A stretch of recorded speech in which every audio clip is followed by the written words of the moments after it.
السلام علیکم۔ روزنامہ جنگ کی آج کی اس ویڈیو میں آپ لوگوں کو خوش آمدید کہتا ہوں۔ آج ہے منگل کا دن 18 رجب المرجب اور 30 جنوری۔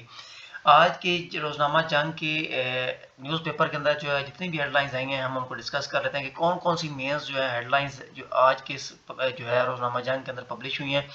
سب سے پہلی اور سب سے بڑی جو مین ہیڈ لائن تھی فرنٹ پیج کے اوپر وہ تھی دہشت گردی میں تیسرا ملک ملوث، پاکستان اور ایران کا مشترکہ انٹیلیجنس شیئرنگ سمیت تمام شعبوں میں تعاون بحال کرنے کا فیصلہ۔ پاکستان کی سیکیورٹی ہمارے لیے مقدم ہے، امیر بامی خود مختاری اور احترام ضروری، غلط فہمی پر قابو پا لیا، جلیل عباس کا کہنا تھا۔ اس کے علاوہ جو دوسری ہمارے پاس مین ہیڈ لائن تھی وہ تھی ہماری حکومت رہی تھی تو جنوبی پنجاب کی تقدیر بدل چکی ہوتی، شہباز شریف کا کہنا تھا۔ دوسری طرف ایک جماعت کو ٹیکنیکل ناک آؤٹ کر دیا گیا، دوسری جماعت بھی احتجاج کرے، بلاول بھٹو زرداری کا کہنا تھا۔ اور دوسری طرف زرداری کا کہنا تھا ہمارے ووٹوں کے بغیر نواز وزیر اعظم نہیں بن سکتے۔ نیا پاکستان کا نعرہ درست تھا، اب لوگوں کو آزادی چاہیے، علی ظفر کا کہنا تھا۔ اور اس کے علاوہ جو ہے بلوچستان میں تعینات وفاقی افسروں کی حوصلہ افزائی کے لیے نئی مراعاتی پیکیج کا جو ہے اعلان کر دیا گیا ہے۔ ایم کیو ایم بہانے ڈھونڈ رہی ہے، سعید غنی مضبوط کھڑے ہیں، مصطفیٰ کمال کا کہنا تھا۔ وفاقی ترقیاتی بجٹ میں 114 ارب روپے کی کٹوتی کا فیصلہ، امریکہ مشرف کے لیے لابنگ کرنے والی کمپنی سے تحریک انصاف کا معاہدہ۔ اور اس کے علاوہ جو ہے کون زیادہ کرپٹ، عمران حکومت یا شہباز کی زیر قیادت پی ڈی ایم حکومت۔ اس کے علاوہ جو ہے پسماندگی دور کرنے کے لیے ترقی کا نیا ماڈل متعارف کرائیں گے، ہمایوں اختر کا کہنا تھا۔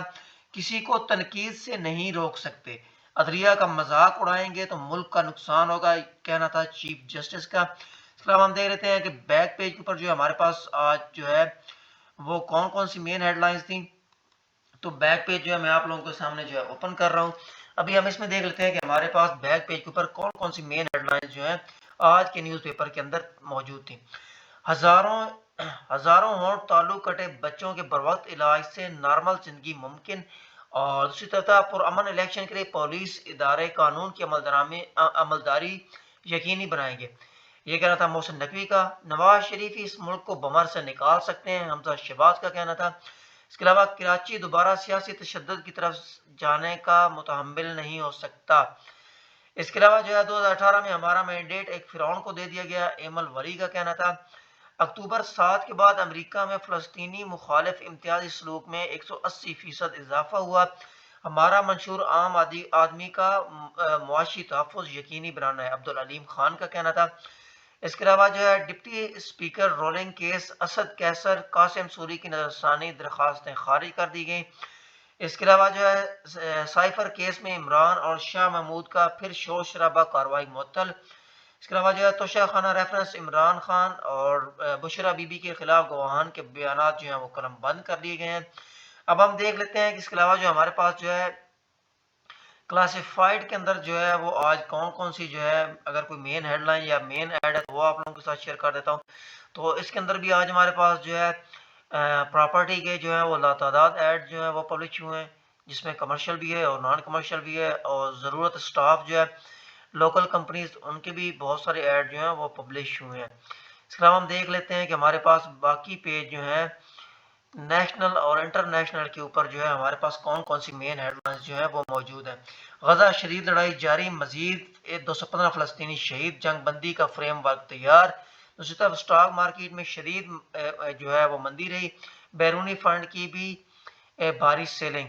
اس کے علاوہ جو ہے این 123 شہباز شریف اور آزاد امیدوار محمد سلیم میں اصل مقابلہ متوقع، حلقہ این 130 صاف پانی کی فراہمی، ٹریفک جام اور تنگ سڑکیں تجاوزات اہم مسائل ہیں۔ اس کے علاوہ جو ہے اسٹیبلشمنٹ سے مذاکرات چاہتے ہیں وہ تیار نہیں، عمران خان کا کہنا تھا۔ اس کے علاوہ جو ہے ہم دیکھ لیتے ہیں کہ ہمارے پاس ایڈیٹوریل کے اندر جو ہے کون کون سے آج جو ہیں ہمارے پاس کالم جو ہے نیوز پیپر کے اندر پبلش تھے۔ اس میں اگر ہم دیکھیں تو ڈاکٹر مجاہد منصوری صاحب کا کالم پبلش تھا، عرفان صدیقی صاحب کا، اس کے علاوہ عمر جلیل صاحب کا، اور اس کے علاوہ مظہر برلاس صاحب کا جو ہے وہ بھی ایک کالم آج پبلش تھا۔ اس کے علاوہ پیر فاروق باول حق صاحب کا تھا، مسئلہ فلسطین عالمی عدالت انصاف میں۔ اس کے علاوہ ایس اے زاہد صاحب کا تھا، اور عرفان عباسی صاحب کا 8 فروری شوگر فروری ڈے۔ اور یہ آج کی تھی مین ہیڈ لائنز اور مین کالم جو میں نے آپ لوگوں کے ساتھ شیئر کیے۔ تو میں امید کرتا ہوں میری آج کی ویڈیو آپ لوگوں کو ضرور پسند آئی ہوگی. جو لوگ نئے ہیں ان سے ریکویسٹ ہے کہ میرے چینل کو ضرور سبسکرائب کر لیں. Thank you.